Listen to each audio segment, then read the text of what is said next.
Mga katrops, welcome back ulit kayo sa aking channel Sports React PH at ngayon nga ay pag-uusapan natin ang balitang nasa sapawan na nga daw ni Victor Wembanyama si Zion Williamson at ang balitang nakarma na nga daw si Draymond Green. Pag-uusapan na rin nga natin ngayon dito sa ating panibagong video ang lumabas na trade ni DeMar DeRozan papunta sa Los Angeles Lakers.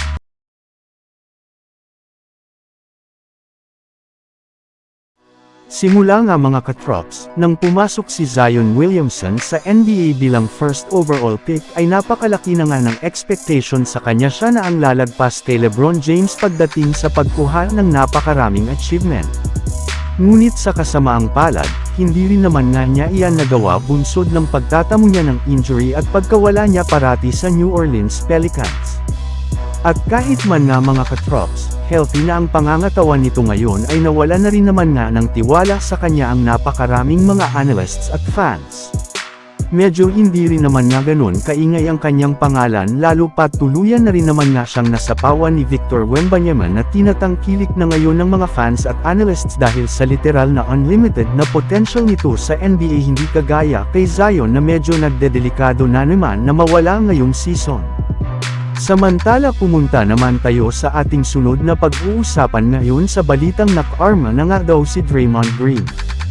Nabigo nga mga katrops, na maipanalo ng Golden State Warriors ang kanilang game ngayong araw kontra sa Cleveland Cavaliers matapos sila ditong matalo sa score na 115-104 sa kabila ng naitalang 28 points dito ni Stephen Curry at 18 points naman ni Draymond Green. Kaya dahil nga dyan ay bumagsak na nga sa 5 wins at 2 losses ang kanilang record sa standings ng Western Conference. At ang masakit pa dyan ay ang nangyari kay Draymond Green kung saan aksidenteng ang nasipa ni Jared Allen ang kanyang groin sa simula ng first quarter habang sila ay nag-aagawan ng rebound.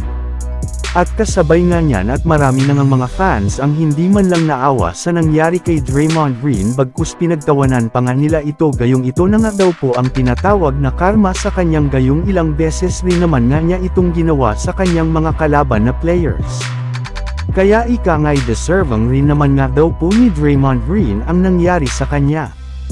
Habang ako naman tayo sa ating sunod na pag-uusapan ngayon sa lumabas na trade ni DeMar DeRozan papunta sa Los Angeles Lakers.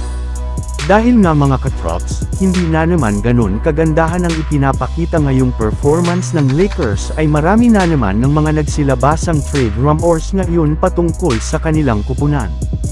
At isa na nga dyan ay ang pagkuha nila sa matagal na nilang gustong makuha na si DeMar DeRozan kung saan maaari nga daw nila ditong i-offer ang kanilang mga players na sina D'Angelo Russell, Gabe Vincent, Max Christie at isang future first round pick. Pero ayon rin naman nga sa isang NBA analyst, bago pa man nga nila masungkit si DeRozan ay kailangan muna nga daw silang maghanap ng isa pang kupunan na sasali sa kanilang 3-team trade ng Chicago Bulls.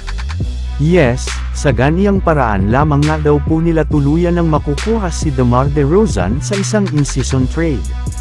So yun lang nga mga katrops ang handog ko sa inyong storya ngayong araw. Sana nag-enjoy kayo. Please like and subscribe my YouTube channel Sports React PH para sa iba pang storya at update patungkol sa NBA. Kita-kits muli sa ating susunod na video.